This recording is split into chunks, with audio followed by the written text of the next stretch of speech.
권력자들이 까닭 없이 나를 박해합니다. 그러나 나의 마음은 주의 말씀만 두려워합니다. 나는 주의 약속을 기뻐합니다. 많은 전리품을 얻은 자처럼 기뻐합니다. 나는 거짓을 미워하고 싫어합니다. 나는 오직 주의 법을 사랑합니다. 하루 7번씩 나는 주의 의로운 법도로 인해 찬양합니다. 주의 법을 사랑하는 자들은 마음이 평안하여 아무도 그들을 넘어뜨릴 수 없습니다. 여호와여, 내가 주의 구원을 기다리며 주의 명령들을 따릅니다. 내가 주의 법규들을 지킵니다. 이는 내가 그 법규를 많이 사랑하기 때문입니다. 내가 주의 교훈들과 법규들을 지키는 것은 주께서 내가 가는 모든 길을 알고 계시기 때문입니다. 여호와여, 나의 울부짖음이 주 앞에 이르기를 바랍니다. 주의 말씀에 따라 내게 깨달음을 주소서. 나의 간구가 주 앞에 이르기를 바랍니다. 주의 약속에 따라 나를 구원해 주소서. 나의 입술이 찬양으로 넘치기를 바라는 것은 주께서 내게 주의 법령들을 가르치시기 때문입니다. 내가 주의 말씀에 대해 노래하는 것은 주의 모든 명령들은 의롭기 때문입니다. 주의 손이 나를 도와주시기 바랍니다. 이는 내가 주의 교훈들을 선택했기 때문입니다. 여호와여, 내가 주의 구원을 갈망합니다. 주의 법은 나의 기쁨입니다. 나를 살려주소서. 내가 주를 찬양하겠습니다. 주의 법도는 나를 살립니다. 나는 길 잃은 양처럼 길을 잃었습니다. 주의 종을 찾아주소서. 내가 주의 명령들을 잊지 않고 있습니다. 할렐루야. 우리 하나님께 감사의 박수를 드리겠습니다. 귀한 주일입니다. 주님의 은혜와 축복이 여러분과 함께 하시기를 바랍니다. 고맙습니다. 가슴에 손을 얹고 믿음을 고백하고 함께 말씀을 나누겠습니다. 제가 먼저 고백하겠습니다. 하나님은 나를 사랑하십니다. 나는 그 사랑 안에 있습니다. 하나님은 오늘 나에게 말씀하실 것입니다. 그 말씀에 능력이 있습니다. 그 말씀에 생명이 있습니다.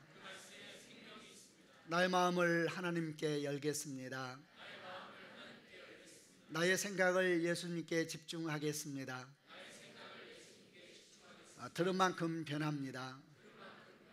들은 만큼 행복해집니다. 아멘. 저희가 1월 초부터 한 2달 정도 시편 119편을 함께 나누어왔습니다. 시편 119편이 성경에서 제일 긴 장이죠. 176절로 되어 있는데 오늘 이제 드디어 마지막 부분 161절부터 167절까지 마지막 부분을 나누게 되고 다음 주일부터는 다른 본문으로 말씀을 나누게 됩니다. 시편 전체는 찬양입니다. 그리고 동시에 시이기도 하고 기도이기도 합니다. 우리가 읽었던 시편 119편도 마찬가지입니다. 특별히 시편 119편은 하나님의 말씀에 대한 것에 대한 찬양과 시, 기도들이 어우러져 있는 아주 아름다운 하나님의 말씀입니다. 오늘 저희는 이 말씀의 마지막을 보면서 시편 전체를 덮고 있는 찬양, 또 시, 우리들은 그냥 이렇게 읽고 있지만 유대인들은 여기에 리듬을 붙여서 많이 노래로 만들기도 하고 그렇게 찬양을 하는데 우리가 이 찬양에 초점을 맞추어서 마지막 부분에 대한 묵상들을 나누어 보려고 합니다. 그래서 161절부터 이하를 보면서 시편 119편 기자의 마음 가운데 있었던 찬양의 모습도 살펴보기도 하고 그가 무엇을 찬양하고 있는지, 그리고 그 찬양 속에 있는 헌신과 고백, 믿음에 대한 얘기도 함께 나누면서 시편 119편을 정리해 보려고 합니다. 우선 구체적인 내용을 들어가기 전에 먼저 우리가 묵상해야 될 것이 하나 있는데 그것은 찬양에 대한 좀 일반적인 얘기들을 먼저 해보려고 합니다. 우리는 찬양한다, 지금도 와서 찬양하고 예배하고 이렇게 합니다. 찬양한다는 것은 히브리어로는 할랄이라는 단어를 씁니다.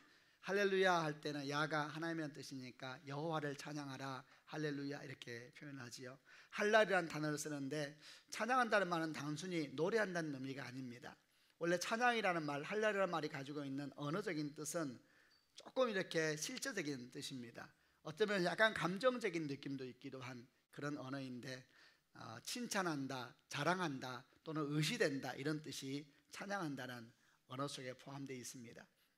그냥 그 말만 들으면 조금 그렇습니다. 우리가 하나님을 칭찬하고 자랑한다, 하나님에 대해서 의시된다는 말이 이게 무슨 뜻일까 생각할 수가 있는데, 성경을 보게 되면 하나님께서 우리 아버지이시고 우리가 하나님의 자녀다는 얘기를 참 곳곳에서 우리에게 설명해 주십니다. 이 부분을 이해할 때에는 마치 어린아이가 아버지에 대해서 자랑스럽게 여기면서 자랑하고 이야기하는 모습을 떠올리면 됩니다. 칭찬하는 것도 마찬가지입니다. 어떻게 사람이 하나님을 칭찬할 수 있을까 생각할 수 있지만은 아마 부모들은 자녀가 있는 어미와 아비들은 그 마음을 너무 잘 이해할 겁니다. 어린아이가 아빠를 보면서 너무 자랑스러워하면서 너무 기뻐하면서 막 이야기를 합니다. 아빠 너무 잘하셨어요. 아빠가 아까 그 얘기할 때 제 가슴이 막 터지는 것 같았어요. 아빠가 그렇게 딱 서 있을 때에 제가 막 너무너무 자랑스러웠어요. 아빠 너무너무 말도 잘하셨고 너무너무 행동 잘하셨어요. 이렇게 말할 때 부모님이 그 자녀를 보면서 회개하라 이렇게 말하는 사람은 없을 겁니다. 그건 교만한 마음이 아니지요. 그 마음은 정말 순수한 아버지를 향한 마음입니다. 너무 자랑스러운 겁니다. 너무 고마운 겁니다. 그래서 막 그 아버지에 대해서 말하고 싶은 마음이 그 마음 속에 있는 거지요. 여러분, 찬양이라는 언어가 그런 의미가 포함되어 있다는 것입니다. 하나님을 자랑하고 하나님을 칭찬하고 하나님에 대해서 너무 자랑스러우니까 의시되고 이런 모습을 생각해 보시기를 바랍니다. 이 말씀을 묵상할 때에 마태복음 10장 32절 말씀이 생각이 났습니다. 이런 말씀이죠. 누구든지 사람들 앞에서 나를 인정하는 사람은 나도 하늘에 계신 아버지 앞에서 그를 인정할 것이다. 아멘입니다. 누구든지 사람들 앞에서 나를 인정하는 사람은, 이 말씀을 찬양과 연결시킨다면 하나님을 자랑하는 사람들, 하나님에 대해서 기뻐하는 사람들, 하나님을 칭찬하고 하나님 정말 잘하셨어요 이런 사람들 앞에서 나를 인정하는 사람은 나도 하늘에 계신 아버지 앞에서 그를 인정할 것이다. 우리 가운데 찬양의 영이 가득 임하는 축복이 있으시기를 바랍니다. 그런데 이런 찬양에 대해서 이렇게 아주 어찌 보면 감정적이기도 하고, 그리고 아주 이렇게 실제적인 언어들을 누가 제일 먼저 사용했냐 하면 성경에서 하나님께 찬양한다는 의미로 본격적으로 가져온 사람은 다윗입니다. 그래서 다윗을 보면 이 찬양하는 자의 모습은 이런 것이구나 조금 더 우리가 배울 수가 있습니다. 그 중에서 사무엘하 6장에 있는 말씀을 좀 보려고 하는데, 이 6장은 우리에게 찬양에 대해서 잘 가르쳐 줍니다. 어떤 내용이냐면 드디어 하나님의 언약궤는 구약에서 하나님의 임재의 상징이었습니다. 이 하나님의 언약궤가 다윗성으로 들어오게 되었습니다. 다윗성은 예루살렘 성을 말합니다. 하나님의 언약궤가 지금까지 밖에서 떠돌다가 드디어 다윗이 자리하고 있는 그 다윗성으로 들어오게 되었을 때에 다윗이 진정으로 기뻐합니다. 정말로 기뻐하면서 그 앞에서 춤을 추고 노래하면서 생긴 일련의 사건들을 기록을 하고 있습니다. 사무엘하 6장 15절부터 16절까지 먼저 말씀을 읽어보겠습니다. 제가 먼저 15절을 읽겠습니다. 다윗과 모든 이스라엘 백성들은 기쁨으로 소리를 질렀습니다. 그들은 여호와의 궤를 성으로 가지고 들어가면서 나팔을 불었습니다. 사울의 딸 미갈이 창에서 보고 있었습니다. 미갈은 다윗이 여호와 앞에서 뛰며 춤추는 것을 보고 다윗을 깔보았습니다. 이제 우리가 찬양에 대해서 얘기를 하려고 하는데, 성경은 아주 두 명을 약간은 대비하듯이 설명하고 있습니다.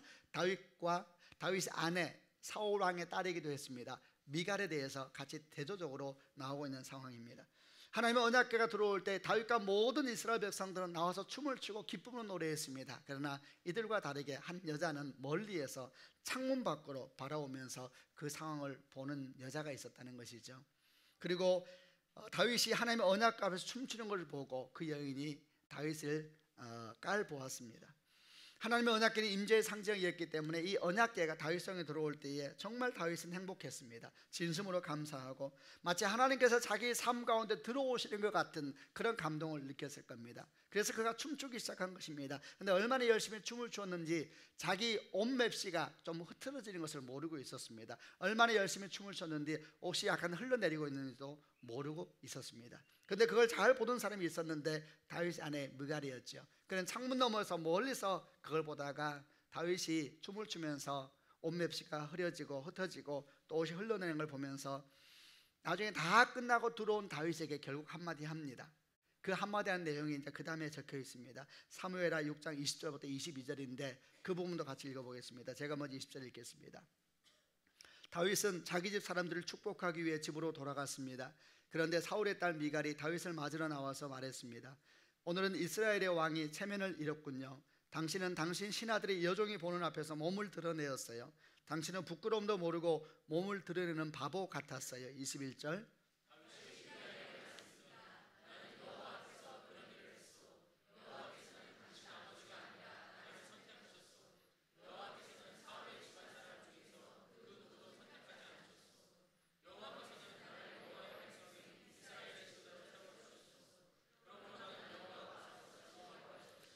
앞으로 더 낮아져서 체면을 잃는 일이 많을지라도 여호와 앞에서는 그렇게 되고 싶소.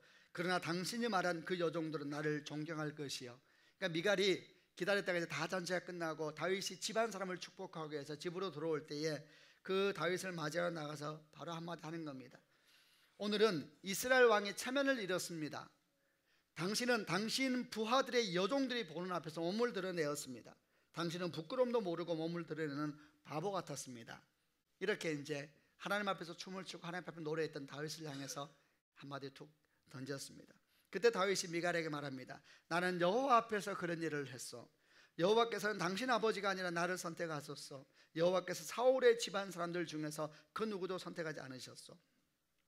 이 부분을 잘못 보게 되면 야, 부부싸움이 이제 본격적으로 시작되는구나, 건들지 말아야 될 영역을 건드네, 이렇게 생각하는 분이 남 집안 얘기를 하면 안 되잖아요. 그냥 당신 왜 그러냐 그러면 되는데 아버지 얘기를 꺼내가지고 그렇게 묵상하면 안 된다고요. 이 본문은 야, 이게 부부싸움의 시작이구나 이렇게 묵상할 것이 아니라 여기에 초점은 다윗이 하나님의 은혜에 대한 얘기를 하는 것입니다. 그리고 다윗이 그 미갈에게 말을 하면서 반복된 언어를 세 번이나 같이 씁니다. 그 언어가 뭐냐면 나는 여호와 앞에서 그런 일을 했어. 하나님께 내게 은혜를 베풀어 주셨어. 하나님께 나를 이스라엘 백성은 여호와의 백성인 이스라엘 지도자로 세워주셨어. 또 말합니다. 그러므로 나는 여호와 앞에서 즐거워할 것이요. 또 말합니다. 앞으로 더 낮아져서 체면을 잃는 일이 많을지라도 여호와 앞에서는 그렇게 되고 싶소. 이 미갈은 사람들의 눈빛에서 얘기합니다. 그러나 다윗은 말합니다. 나는 여호와 앞에서 그렇게 했어. 나는 여호와 앞에서 춤을 출 것이고 앞으로 혹시 그렇게 주님을 찬양하는 것이 내 체면을 잃는 일이라 할지라도 나는 앞으로도 그렇게 더 낮아지더라도 하나님을 찬양할 것이요. 이렇게 말을 하고 있는 겁니다. 다윗을 말할 때 찬양하는 사람이었다 이렇게 말을 합니다. 그의 찬양을 보면 정말 그는 하나님에 대해서 감사합니다. 자기 인생에 행하신 주의 은혜가 너무 큰 겁니다. 생각하면 생각할수록 자기 삶을 구원하시고 정말 어둠 가운데 절망 가운데 있었던 자기 삶을 빛 가운데 이끄시고 소망 가운데 이끄시고 땅에 소원밖에 없었던 자기를 하늘의 소망을 품게 하시고 영원한 것을 보고 걸어가게 하신 하나님의 은혜, 그 은혜가 너무 커서 그 은혜가 너무 고마워서 춤을 추고 노래하는 것입니다. 말 그대로 하나님을 칭찬해 드리고 하나님을 자랑하고 하나님에 대해서 의스대고 있는 이런 모습을 보여주고 있는 것이죠. 그러나 미갈은 다윗의 마음을 알 수가 없었습니다. 왜냐하면 그는 하나님 경험이 없거든요. 그는 은혜가 뭔지 모르거든요. 그는 은혜가 넘쳐서 노래한다는 것이 뭔지를 모르거든요. 그래서 그는 그냥 보이는 것만 보는 것입니다. 춤추는 모습만 보면서 판단하기를 좋아하고 노래하는 모습 보면서 잘하는가 못하는가 이런 것을 판단하기 좋아하는 사람으로 드러나고 있는 것입니다. 미갈은 다윗의 아내였습니다. 어쩌면 다윗에 가장 가까이 있는 사람이었지만 찬양이라는 것은 가까이 있는 것과 관련 없이 각 개인적으로 경험되는 하나님 사건과 연결되어 있다는 것을 알게 되는 것입니다. 여러분, 찬양 가운데 우리가 들어가고 하나님, 내가 하나님 앞에 찬양하는 백성이 되고 싶습니다. 소망하는 백성마다 주님을 인격적으로 만나고 주 앞에 은총이 경험되는 축복이 있으시기를 바랍니다. 자기 안에 하나님 경험이, 하나님에 대한 감사함이 하나님 앞에 예배하게 하고 찬양하게 하는 것입니다. 저는 이 다윗의 모습, 하나님 앞에서 춤을 추면서 사람들이 그 아내가 이렇게 비웃는 것에 대해서도 당당하게 말하는 이 다윗의 모습을 볼 때마다 저에게는 아름다운 기억 하나가 떠오릅니다. 제가 신학대학원 신대원 다닐 때의 기억인데, 신대원은 매일매일 이렇게 예배를 드리는데 예배할 때에 목사님들이 와서 설교를 합니다. 근데 신대원생들 앞에서 설교하는 게 아주 어려워요. 왜냐하면 이 친구들이 은혜를 받으려고 앉아있는 사람들도 있겠지만은 잘하나 하는 마음으로 보거든요. 잘하면 나도 저렇게 해야지, 마음에 안 들면 난 저렇게 하지 말아야지, 약간 직업적인 것들이죠. 좋은 것은 아니죠. 그러니까 이 젊은 친구들인데 이 친구들 앞에서 목사님들 설교하는 게 좀 어려워요.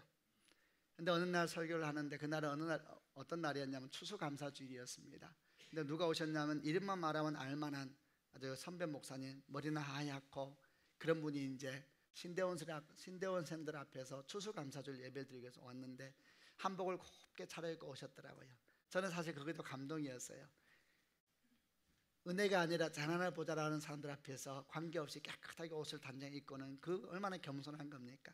그리고 이제 예배 순서에 따라서 이분이 드디어 설교를 하게 되었는데, 강사생이 올라가서 한복을 곱게 입고 이렇게 얘기를 합니다. 오늘 추수감사주일인데 너무 고맙습니다. 주님의 은혜가 너무 감사해서 제가 말씀을 전하기 전에 춤이라도 추고 싶습니다. 그러더니 이분이 강사장 내려와서 한 소리 맑게 듣고 춤을 추기 시작하는 거예요. 제가 그때의 모습을 기억합니다. 그 춤하는 모습도 기억하고 어떤 노래를 불렀는지도 기억해요. 왜냐하면 제가 그 이후로 혼자 그런 노래를 많이 부르고 그런 생각을 했었거든요. 그때 이분이 어떤 노래를 불렀냐면 지금까지 지내온 것 주의 크신 은혜라. 이 노래 아세요? 지금까지 지내온 것 주의 크신 은혜라. 한량없는 주의 사랑 한번 불러보세요. 주의 사 어찌로 말하랴 지루 자나깨나 주의 손이 나깨나 주의 손 항상 살펴주시고 모든 일을 주 안에서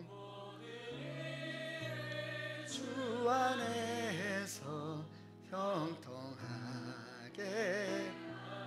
한 손을 맑게 들고 한 손은 넝실렁실 춤을 추는데 이제 그걸 보는 신대원생들 눈빛이 여러 가지죠. 갑자기 왜 저러시나? 갑자기 왜 저러시는데 이렇게 보는 분도 있었고 그런 친구들도 뭐 있지요. 아무 관계없이 그분은 계속 노래했습니다. 2절은 몸도 마음도 연약하나 세임받아 살겠네. 물 붓듯이 부으시는 주의 은혜 족하다. 사랑 없는 거리에 나 험한 산길 헤맬 때 주의 손을 굳게 잡고 찬송하며 가리라. 넝실렁실 춤을 추면서 왔다 갔다 하면서 계속 노래했습니다. 주님 다시 배울 날이 날로 다가와 무거운 짐 주께 맡겨 벗을 날도 멀잖네. 나를 위해 예비하신 고향집에 돌아가 아버지 품 안에서 영원토록 살리라. 이렇게 춤을 추더라고요. 저는 그 목사님을 보면서 많은 생각이 들었습니다. 그리고 이렇게 생각했습니다. 내 나이가 저분 나이가 되었을 때에 내 머리가 흰머리로 백발로 가득 차 있을 때 나도 춤을 추리라. 내가 그 나이에 이 어린 젊디 젊은 친구들에 관계없이 춤을 출 수 있는 사람만 될 수 있다면 내 인생도 그래도 괜찮을 것 같다 생각을 항상 하고 항상 이 노래에 대한 감동이 저한테 있습니다. 여러분 이 노래 가사 그대로 이건 그분의 삶의 고백입니다. 지금까지 지내온 것 주의 크신 은혜라. 한량없는 주의 사랑 어찌 이로 말할까. 사실 이 모습이 아까 우리가 보았던 사무엘의 6장에 있는 다윗의 모습이기도 했었지요. 그러나 이렇게 춤추는 다윗, 이렇게 예배하는 다윗, 이렇게 찬양하는 다윗을 어떻게 미갈이 알았겠습니까? 가장 가까이 있는 사람이었지만 매일매일 얼굴 보는 사람이었지만 정작 하나님 경험이 없는 사람이었기에 또는 하나님을 향한 은혜를 향한 사모함도 없었기 때문에 그는 다만 노래하는 사람이었고 그냥 거기에 있는 사람이었을 뿐입니다. 여러분 축복합니다. 하나님께서 여러분에게 찬양의 영을 주시기를 바랍니다. 여러분 찬양은 우리 가운데 있는 은혜를 경험하게 하는 통로이기도 하고 또 넘친 은혜가 우리를 통해서 흘러넘치는 모습이기도 합니다. 이렇게 찬양은 각 개인의 삶의 경험 속에서 흘러나오는 것이다 라는 교훈을 하나 기억한 상태에서 오늘 본문서로 조금 더 들어가 보려고 합니다. 161절부터 164절까지 말씀을 같이 한번 읽어보겠습니다. 제가 먼저 161절을 읽겠습니다. 권력자들이 까닭없이 나를 박해합니다. 그러나 나의 마음은 주의 말씀만 두려워합니다.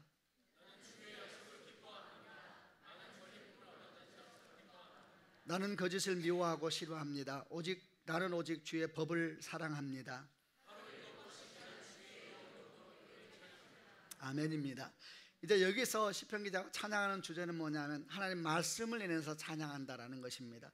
164절에 하루 7번씩 나는 주의 의로운 법도로 의로운 말씀을 인해서 찬양합니다.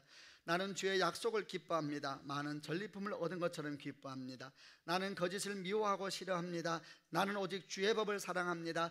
권력자들이 까닭없이 나를 박해합니다. 그러나 나의 마음은 주의 말씀만 두려워합니다. 이게 모두 다 곡조 있는 노래라고 생각해 보세요. 지금 이 시편 기자는 내게 말씀을 주신 하나님, 그 말씀으로 인해서 내가 하나님을 찬양하고 그 말씀으로 인해서 내가 하나님을 칭찬해드리고 그 말씀으로 인해서 내가 하나님을 자랑한다라고 이렇게 보여주고 있는 겁니다. 찬양과 말씀과 찬양은 뗄래야 뗄 수가 없는 관계입니다. 저는 여러분에게 찬양을 얘기하면서 찬양은 하나님을 자랑하는 것이고 칭찬하는 것이고 의시되는 것이다 이렇게 표현을 했습니다. 그러므로 이 찬양이 우리 가운데 이루어지기 위해서는 하나님 경험이 필요하다 이렇게 말을 했지요. 여러분 그 말은 맞습니다. 그러나 그 말만 가지고 계속 그것만 가지고 생각을 하게 되면 심각한 문제에 부딪힐 수가 있습니다. 다시 말하면 자기가 경험한 하나님만을 찬양하고 자기가 경험한 하나님만을 얘기하기 시작하면 문제가 생길 수 있다는 것이죠. 왜냐하면 우리 마음이 우리가 좋아하는 하나님 상만 자꾸 만들려고 하기 때문입니다. 우리 마음이 자꾸 하나님을 만들어내요. 내 기도 잘 들어주시고 내가 원하는 거 잘 해주시고 내가 기뻐하는 사람은 자꾸 그것만 찬양하려고 그러고 그 모습만을 자꾸 하나님의 모습인 것처럼 생각하려고 하는 경향이 있다는 것입니다. 여러분, 사람 마음은 계속 하나님을 만들어냅니다. 그러므로 자기 경험에서 만난 하나님만 찬양한다는 것은 몹시 위험한 면이 있는 겁니다. 이에 대해서 우리에게 잘 교훈을 주는 사건 하나가 출애굽 32장에 있는 사건입니다.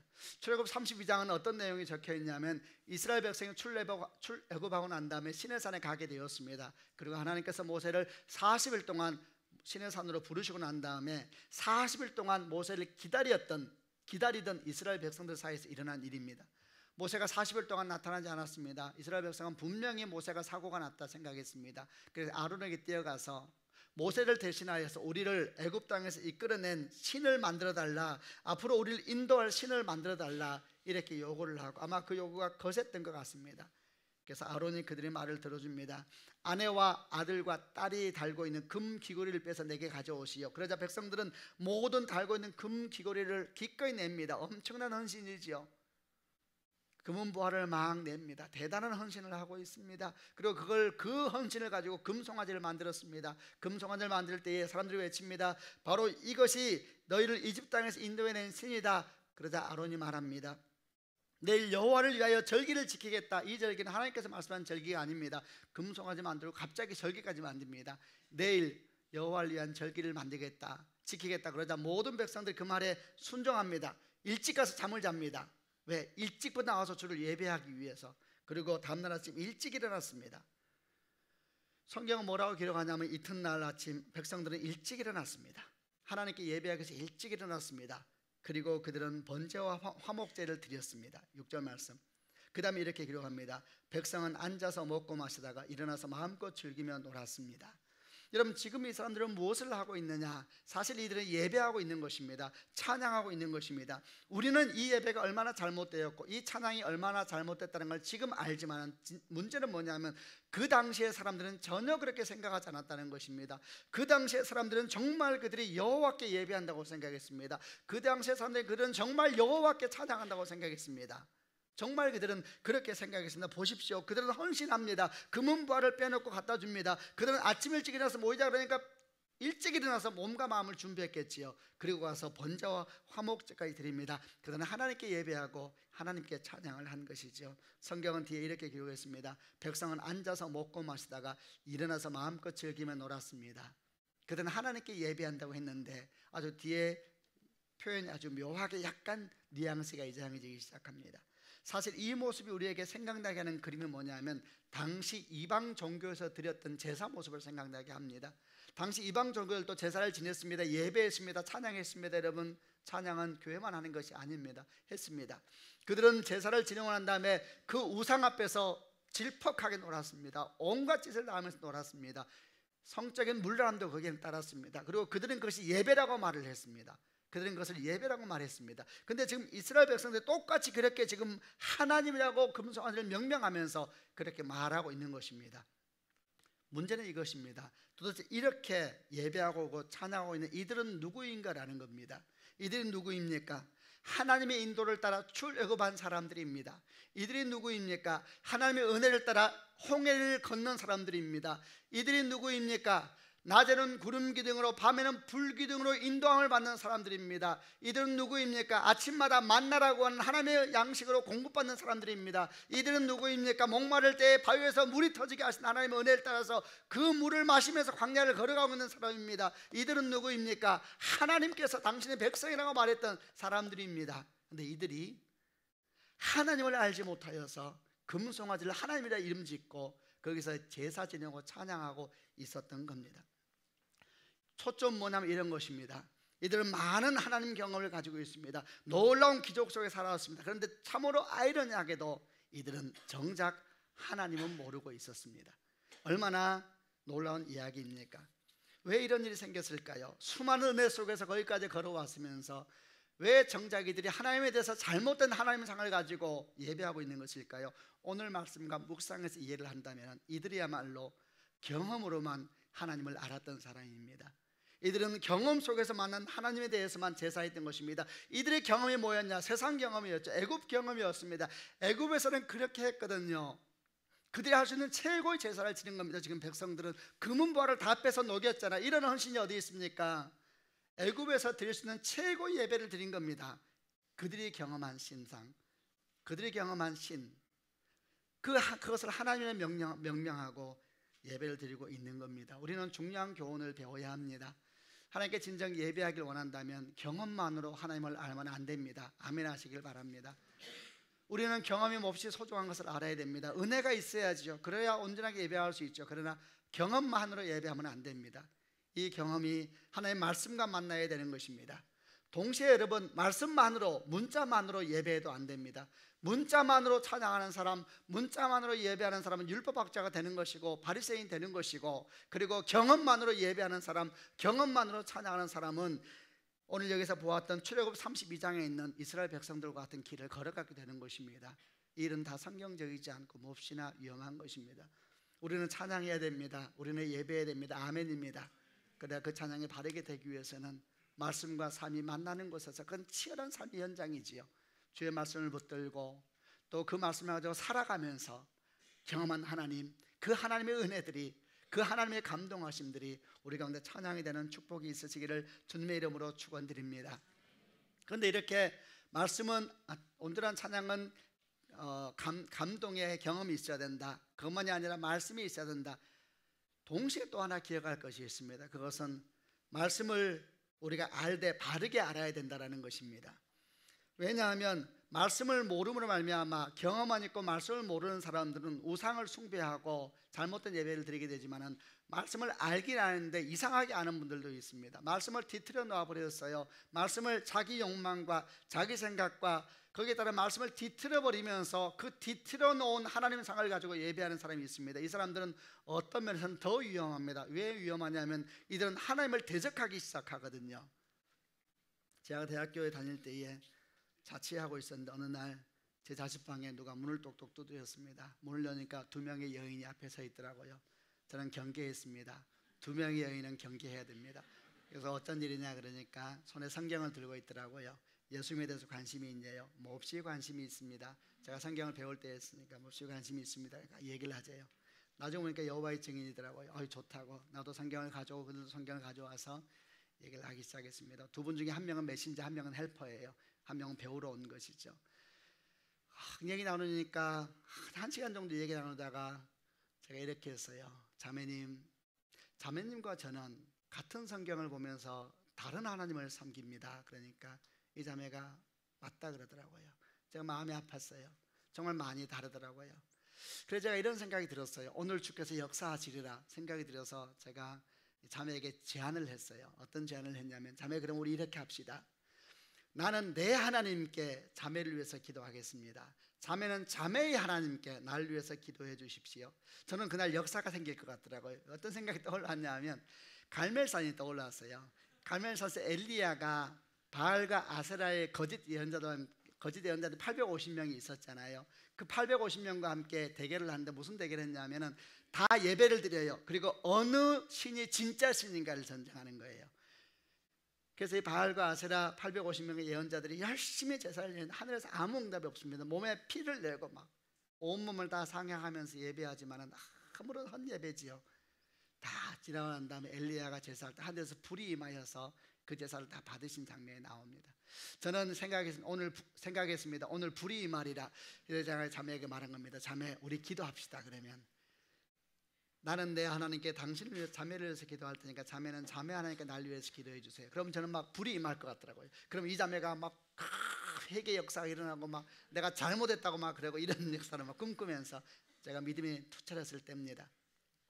근데 이 자매가 저한테 이러는 거예요. 기도 안 합니다 그러더라고요. 저는 처음에 이 자매가 잘못 알아들은 줄 알았어요. 자매 잘못 들은 것 같은데 나는 내 하나님께, 당신은 당신의 하나님께 기도하자는 것입니다. 자, 손잡고 기도합시다. 그분은 나이가 많은 분이셨어요. 손잡고 기도합시다. 나는 생각했습니다. 나는 내 하나님께, 당신은 당신의 하나님. 그래서 누가 진짜 하나님인가 봅시다. 막 불이 이 말이라 안 된다 그러더라고요. 그래서 물었어요. 왜 안 됩니까? 나는 내 하나님께, 당신은 당신의 하나님께. 제가 그런 문제 그렇잖아요. 제가 그 하나님께 뭐 내가 기도한다는 것도 아니고, 나는 내 하나님께, 당신은 당신의 하나님께. 같은 성경을 보고 있는데 한번 기도합시다. 손잡고 무릎을 닦는데 하더라고요. 훈련 잘 받았죠. 물어봤어요. 왜 안 합니까? 믿지 않는 자와 기도 같이 하지 않습니다. 교회 다니는 사람들은 너무나 순진해요. 이단들은 굉장히 훈련이 잘 되어 있습니다. 거짓에 이렇게 헌신되어 있을 수 있는지, 얼마나 헌신되어 있는지 몰라요. 저는 그들이 가고 난 다음에 사실은 조금 마음이 고민됐습니다. 하나님께 기도했습니다. 하나님 아버지, 저들에게 무슨 죄가 있습니까? 저들은 거짓에 저렇게 헌신되어 있는데 누가 저들을 어떻게 합니까? 너무 마음이 아팠어요. 여러분, 우리는 기억해야 됩니다. 같은 성경을 보면서도 다른 하나님을 믿을 수가 있을까? 예, 믿을 수 있습니다. 그것도 목숨 걸고 믿을 수가 있습니다. 제가 물어봤어요. 그분이 막 설명하는데 요한계시록 말씀을, 보통 이단은 요한계시록을 좋아해요. 요한계시록 말씀하면서 계시록 13장에 있는 14만 4천 명 얘기하더라고요. 14만 4천 명만 구원받습니다. 저는 신학생이 아니었지만 그런 기본적인 성경 지식이 있어요. 그건 숫자가 아니거든요. 비유거든요. 그게 묵시록이거든요. 계시록이. 그러니까 책을 볼 수 있는 씨앗 안목도 잘못 가르쳐 놓은 거죠. 그래서 자기는 14만 4천 명이 구원받는다 그러길래 제가 물었어요. 그럼 자매님은 14만 4천 명에 들어가 계세요? 그러니까 들어가려고 그런데 지금 들어가기 위해서 이렇게 열심히 하고 있대요. 그들은 행위로 구원받거든요. 들어가기 위해서 딸 옆에 헬퍼가 직장 그만두고 엄마와 함께 구원받기 위해서 그 대낮에 구원받기 위해서 그 14만 4천 명에 들어가기 위해서 이렇게 우리가 수고하고 있다는 거예요. 너무나 불쌍했습니다. 제가 또 물었습니다. 그럼 자매님, 혹시 이미 14만 4천에 들어간 사람도 있습니까? 있다 그러더래요. 깜짝 놀라서 물었습니다. 누굽니까? 그러니까 여호와의 증인이 파스터라는 책을 팔아요. 그 책을 만든 사람들은 들어갔대요. 말도 안 되는 이야기. 근데 거기에 목숨을 건 것입니다.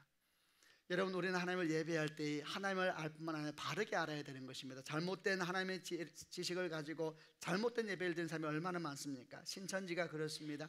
하나님의 교회가 그렇습니다. 여호와의 증인이 그렇습니다. 통일교가 그렇습니다. 그 외에도 얼마나 많은 이름을 가지고 잘못된 하나님의 상을 가지고 예배하는 사람이 있는지 모릅니다. 여러분, 이단들만 그렇습니까? 그렇지 않다고 생각합니다. 우리 안에도 끊임없는 유혹이 있습니다. 우리는 날마다 말씀 앞에 무릎을 꿇고 그 말씀이 삶 가운데 경험되는 자리에서 하나님을 만나야 되는 것입니다. 자기 경험과 자기가 좋은 것만 쫓기 시작하면 어느 순간 우리는 치명적인 영적인 문제를 안을 수가 있다는 것을 기억하는 축복이 있으시기를 바랍니다.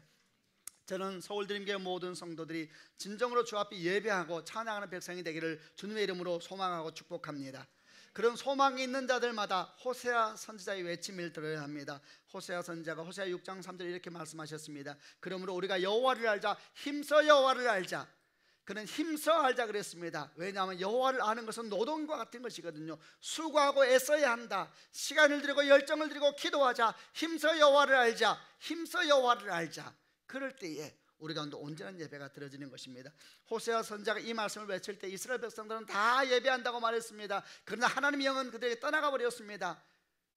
이스라엘은 온갖 죄악 가운데 빠져 있었을 때에 하나님께서 호세아 선지를 통해서 외치는 것입니다. 여호와를 알자, 힘써 여호와를 알자. 그분 앞에 나아가서 그분에게 기도하자, 그분의 말씀 가운데 주목하자 말씀을 하고 선포한 것입니다. 오늘 시편 119편 기자도 마찬가지였습니다. 18절 말씀에 나의 눈을 열어주셔서 내가 볼 수 있게 하소서. 주의 법안에 있는 놀라운 진리를 깨닫게 해 주시옵소서. 아멘. 135절 말씀에 주께서 주의 종을 향해 얼굴을 비춰주시고 내게 주의 법령을 가르쳐 주소서. 아멘. 마찬가지로 주 앞에 간절히 구하고 있는 것입니다. 두 번째, 우리가 주 앞에 온전하게 찬양하기 위해서는 말씀을 인해서 찬양하시길 바랍니다. 우리에게 말씀을 주신 하나님, 그리고 이 말씀을 통하여 삶의 한 가운데서 주를 만나게 하신 하나님, 그 하나님이 우리의 찬양과 경배의 대상이십니다. 아멘입니다. 또 하나 165절부터 168절을 읽으면서 한 가지 더 묵상을 나눠보겠습니다. 제가 165절 읽겠습니다. 주의 법을 사랑하는 자들은 마음이 평안하여 아무도 그들을 넘어뜨릴 수 없습니다. 내가 주의 법규들을 지킵니다. 이는 내가 그 법규를 많이 사랑하기 때문입니다.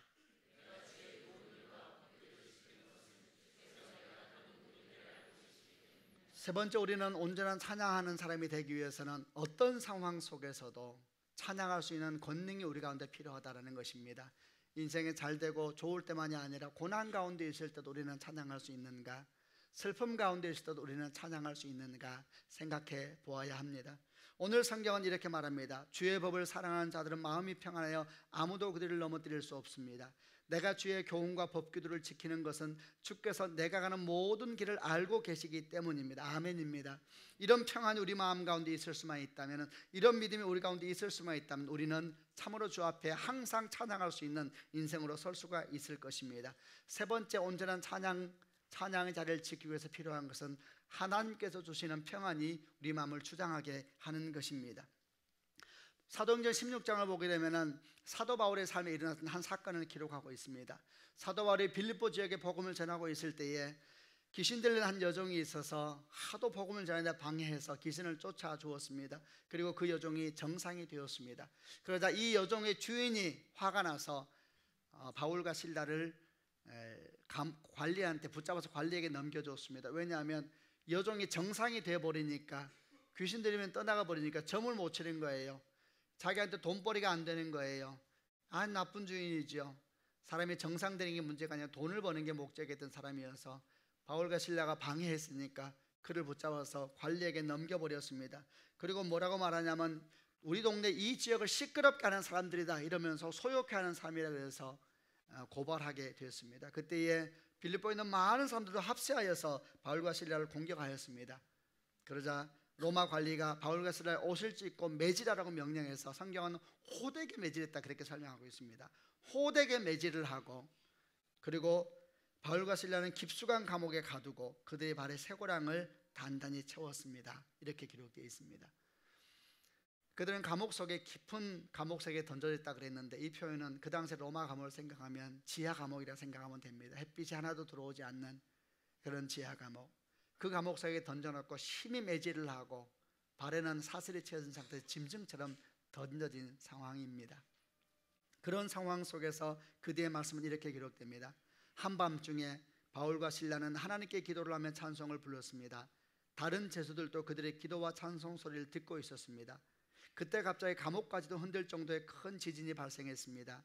감옥 문이 모두 열리면서 죄수들을 묶고 있는 사슬들도 다 풀렸습니다. 아멘입니다. 한밤중이라고 표현하고 있는데 이 표현이 아주 재미있습니다. 깊은 밤중에 정말 햇빛 하나 들어오지 않는 감옥 속에서 짐승처럼 쓰러져 있는 그 바울과 실라가 한밤중에 일어났습니다. 그리고 한밤중에 그들은 그 상한 몸을 이끌고 주 앞에 무릎을 꿇고 기도하고 찬양하고 있는 것을 상상하시길 바랍니다. 그렇게 찬양하기 시작했습니다. 큰 고난 가운데서 정말 이런 모습들은 우리 삶에도 있는 것이지요. 정말 찬양이 할 수가 없을 것 같고 기도도 할 수가 없을 것 같은 큰 어둠 가운데서 바울과 실라는 찬양을 하기 시작했습니다. 성경은 잘 기록합니다. 자세히 기록합니다. 그들의 기도와 찬양 소리는 감옥에 있는 모든 곳에 흘러넘쳤다 이렇게 성경은 기록합니다. 근데 그때 갑자기 하나님의 역사가 일어납니다. 지진이 일어나서 감옥 문이 열리고 사슬들이 다 풀려지고 말았습니다. 아멘. 이런 축복이 있기를 바랍니다. 우리는 여기서 이런 질문을 해보게 됩니다. 어떻게 그런 어려움 가운데서도 그들은 기도하고 찬양할 수가 있었을까? 우리가 생각하는 찬양이라는 것은 감사가 있을 때 하는 것이고 고마울 때 하는 것이 찬양인데, 억울하게 고통을 당하고 사람을 정상을 되게 해주었더니 그게 문제가 되어서 큰 매를 맞고 두려움 가운데 던져졌는데 어떻게 이런 상황 속에서 찬양을 할 수가 있었을까라고 질문을 하게 됩니다.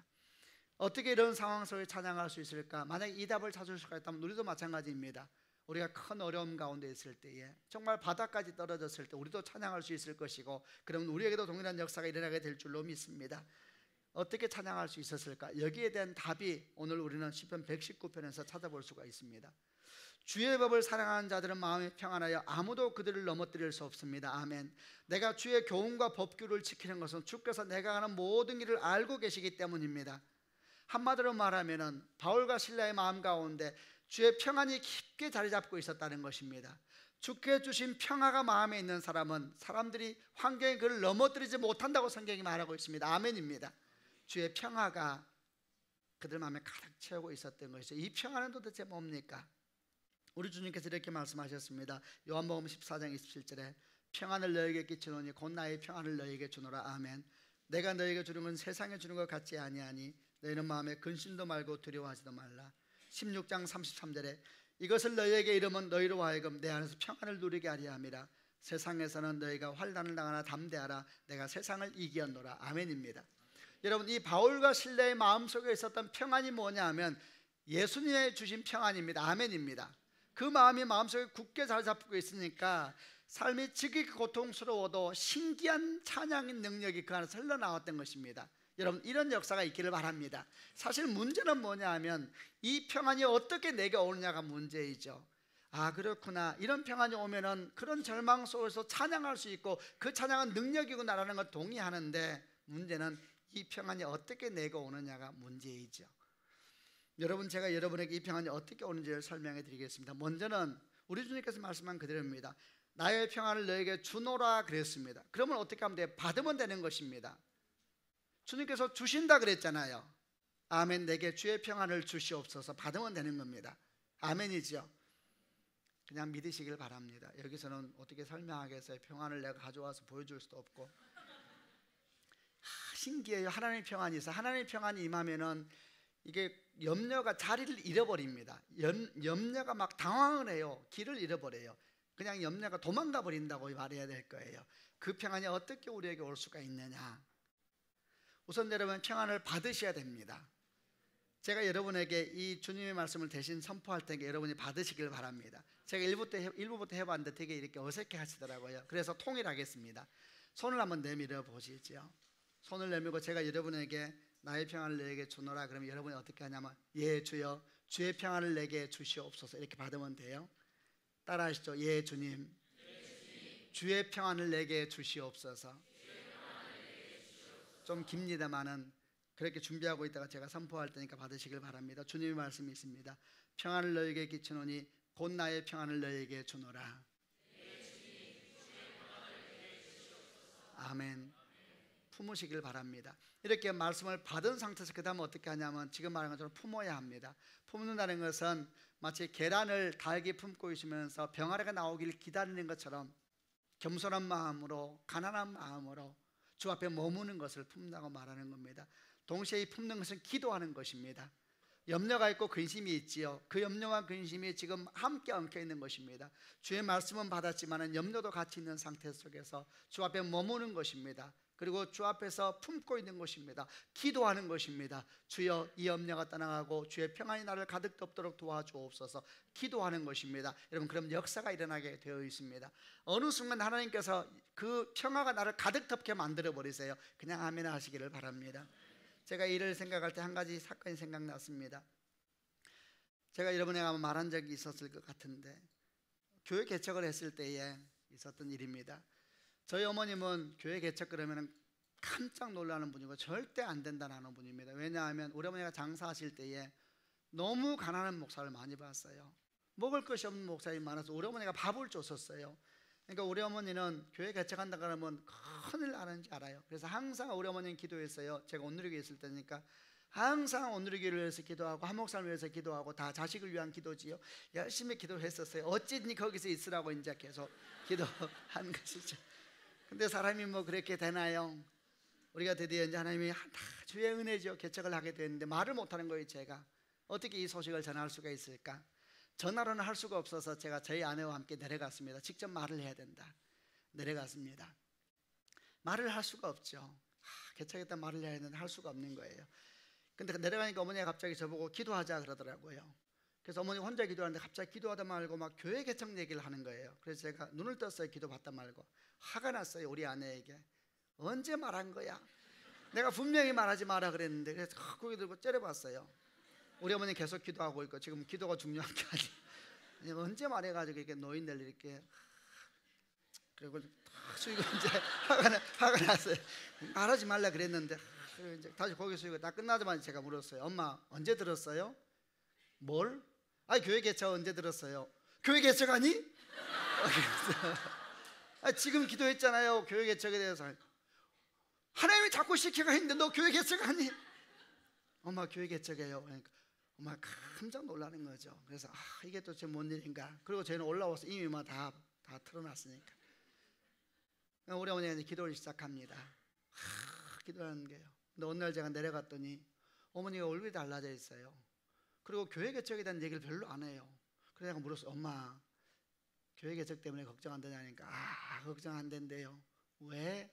하나님께서 약속을 주셨대요. 그래서 내가 또 궁금해서 뭘요? 말씀을 주셨대요. 그러니까 무슨 말씀 하십니까?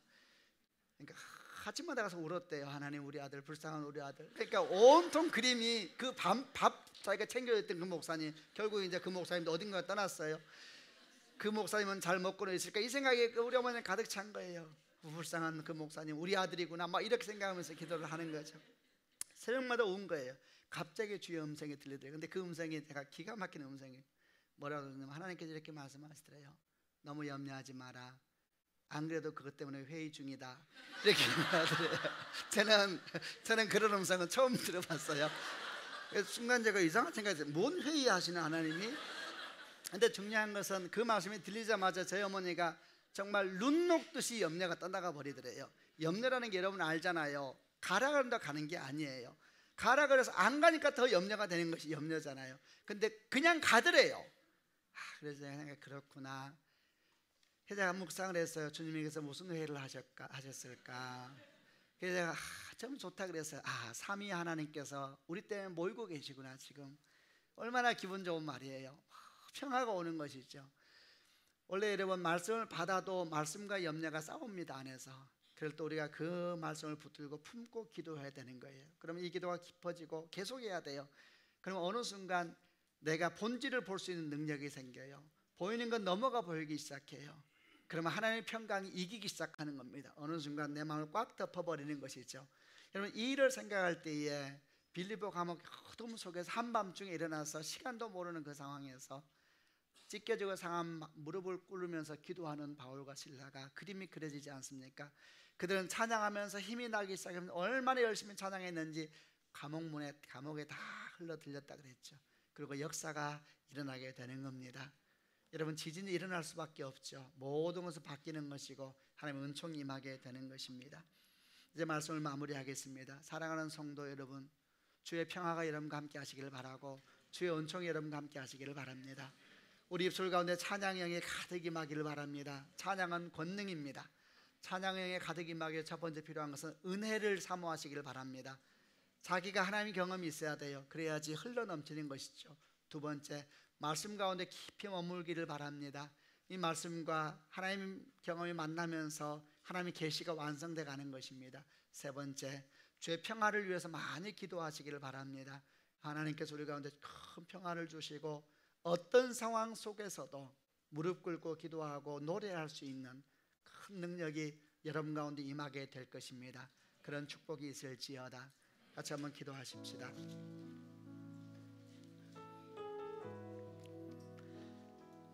눈을 감고 한번 가슴에 손을 얹으시길 바랍니다. 저는 여러분에게 다윗과 미갈에 대해서 얘기했습니다. 다윗과 미갈을 잠깐 생각하시길 바랍니다. 언약궤 앞에서 옷이 흐트러지는 줄 알지 못하고 춤을 췄던 다윗, 저 멀리 창문 틈으로 바라보면서 비웃고 있는 한 여자, 얼마나 대조하면서 주께서 설명해 주십니까? 기도하셔야 됩니다. 미갈의 영이 떠나가게 하여 주옵소서. 다윗의 영이 나에게 임하게 하여 주시고 하나님으로 말미암아 기뻐할 수만 있다면, 하나님으로 말미암아 춤을 출 수만 있다면 우리 인생은 아름다운 인생이 될 줄로 믿습니다. 나에게 예배의 영을 주시고 찬양의 영을 주시고 나에게 미갈의 영이 떠나가게 하여 주옵소서. 같이 한번 통성으로 하나님께 기도하겠습니다.